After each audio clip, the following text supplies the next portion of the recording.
Hello, beautiful people. Like, share, and subscribe. So let me just delve in straight into the news. So TINUBU's brother, Shettima, has explained why Nigeria and other African nations are underdeveloped despite significant mineral reserves. The president attributed the continent's underdevelopment to the fact that the resources were primarily extracted and exported to other foreign countries for refinery and manufacturing. TINUBU says Africa holds a significant portion of the world's reserves, including 92% of global platinum, 56% of cobalt, and 54% of manganese, yet underdeveloped.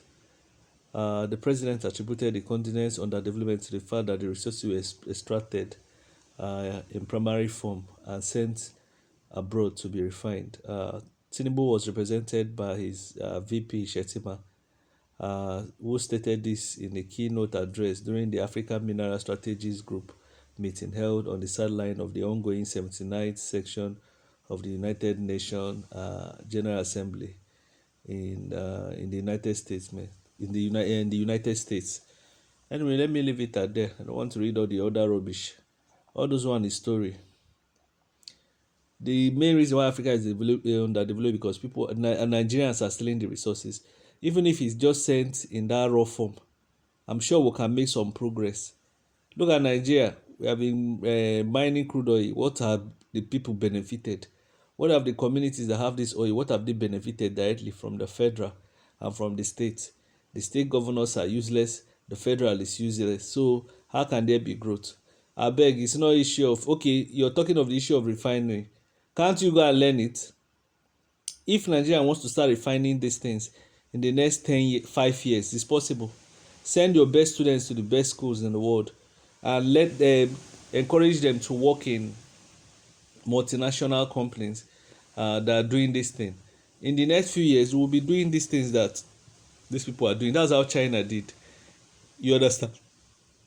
Or companies that are coming to Nigeria, you must force them to also train our people. You understand? It should be part of the condition. It's part of the condition in other countries.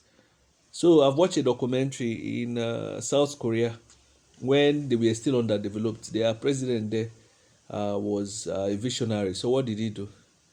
He made sure that let me assume, or let me say what he did in a construction company. So he brought in South Koreans that have studied all over the world and said, okay, you know what, you guys will be building bridges now, roads and everything.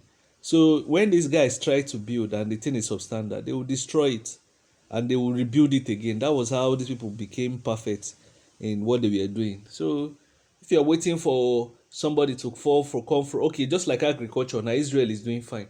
Why don't you send our best students in the 6 zones, send them there to go and work in the farms? You understand what I'm saying?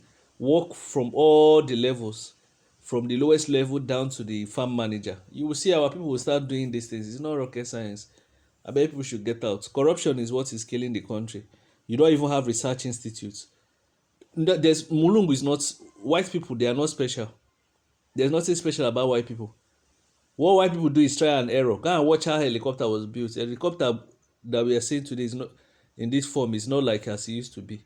It used to be very crude. It was try and error over the years that they got to this level. They are not special. Now it's even copy and paste. I beg. Look at boys building drone. People cannot even gather them and encourage them. Look at boys doing cars, building cars from scrap. How many have you given a scholarship? Scholarship is not just talking of money scholarship and money to go to technical schools. People will not do that when you're waiting. You're saying corruption is what is killing us, not one white people. I don't believe that one white people is destroying Africa. Yes, they can be stealing. You can give them small and be doing using the one you have to do well until you become strong like them. Then you challenge them. That's how China was doing small. Now they can't even talk to China. Let me know your thoughts. So.